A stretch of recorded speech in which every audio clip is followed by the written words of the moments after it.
But like Liverpool are that self-sufficient football club, and I don't think it's like Liverpool exceptionalism to think that's the case. I think you're going to see it again this summer. We're expecting some outgoings on top of the sales that we've got coming in. You know, we're expecting Kirkes to be sort of unveiled or announced, a Liverpool player or announced his agreement in place, something like that at any moment now, really, given what happened while he was on Hungary duty. So, you know, you're looking at that and what that means for the future of probably Kostas Tsimikas. I would imagine that Andy Robertson stays in place. The Wirtz thing is probably linked to the future of someone like Harvey Elliott. We're already seeing links with Chiesa possibly heading back to Italy, because the minute Wirtz comes in, where's the game time come for him? There are a couple of those where like they could be, not, I don't know, sliding doors maybe not the right thing, but you can almost see that revolving door policy at Liverpool really kick in. And I think what will happen is you'll see these first signings come in now.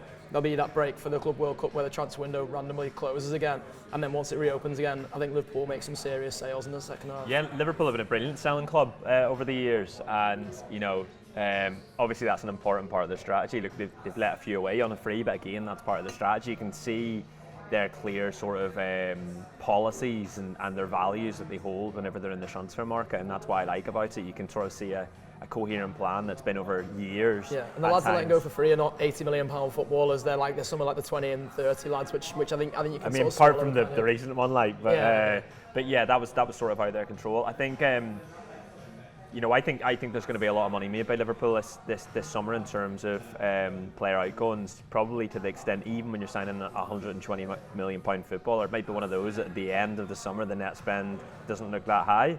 But again, that's not something to be sort of held against them. That's something to be celebrated. If we're looking at the squad and we're thinking, like, you know, we've got really strong options, we've bought a generational footballer and we've come out of it, you know, having only spent sort of 30, 40, 50 million or whatever. Brilliant. That's the strategy in full flow. That's it. You know, that's the success of it. That's it working well. In terms of outgoings, you know, you look at someone like Harvey Elliott, and if you're bringing in Wirtz, that's a level up, isn't it? And it has to be, because Harvey Elliott's a strong footballer. Again, you've just said there with Tsimikas and then Kirkes coming in. You know, if he does, you know, again, that's another level. It's a Premier League proven footballer as well, and someone to really vie with Robertson, which I think will be a massive for him. And just in terms of, you know, not asking so much of a footballer that's into his 30s now. I think what's going to be most interesting is at the back, I think, because there's been a lot of talk around Quansah maybe either leaving or going out on loan or whatever, and you know, I thought he played really well against Brighton in one of the final games. I know he's had like a few mistakes and stuff over the season.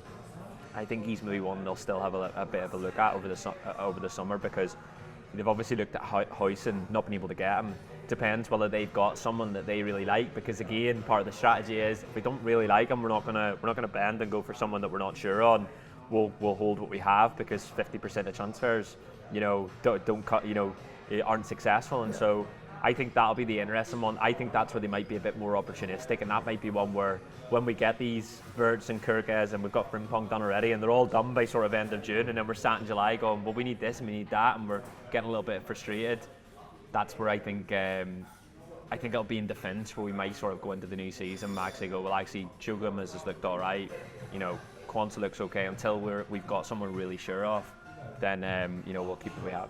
And that's the thing, like the idea of keeping what we had. Like we see, and there's been rumours going around about Quansah's price tag being 50 million and stuff. I personally, that's the club saying, like, if you want to come and get Quansah off us, like, so there's been, you know, rumours about like Real Madrid and stuff being interested in, which I can't really understand for the life of me, given the season he's just had. He is still a player I think has, you know, major potential, but he's coming off the back of a pretty, you know, poor season. I think he'd admit by his standards, or at least a season where he didn't take another step up. So the idea of 50 million seems like a fee that Liverpool are putting on to say, we want to keep hold of this lad. We still think there's major potential there.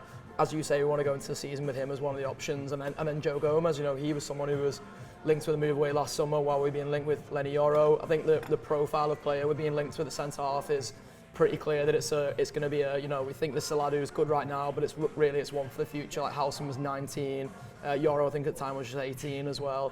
Konate's contract situation is the thing that's the sort of almost the outlier or the kicker here for Liverpool fans, really, where you're looking at that and thinking, well, if Konate's not going to sign this summer or going to go into the season and he's not signed at any point then, well, he's going to be leaving on a free next summer, and that's going to be another huge blow to have another player who is, you know, you mentioned Trent sort of in passing before there, one of those players who potentially could get tens of millions of pounds for, but you're letting them go for free. So I'll be interested to see what Liverpool do around the centre-half thing in particular, because it does feel like an area that we were light last summer, and we were definitely looking to recruit in last summer. It could be another summer. Listen, as you say, it could be an opportunistic link that sort of comes out of the woodwork, but you also wouldn't begrudge Liverpool if they went, no, we've just spent £115 million on a football player.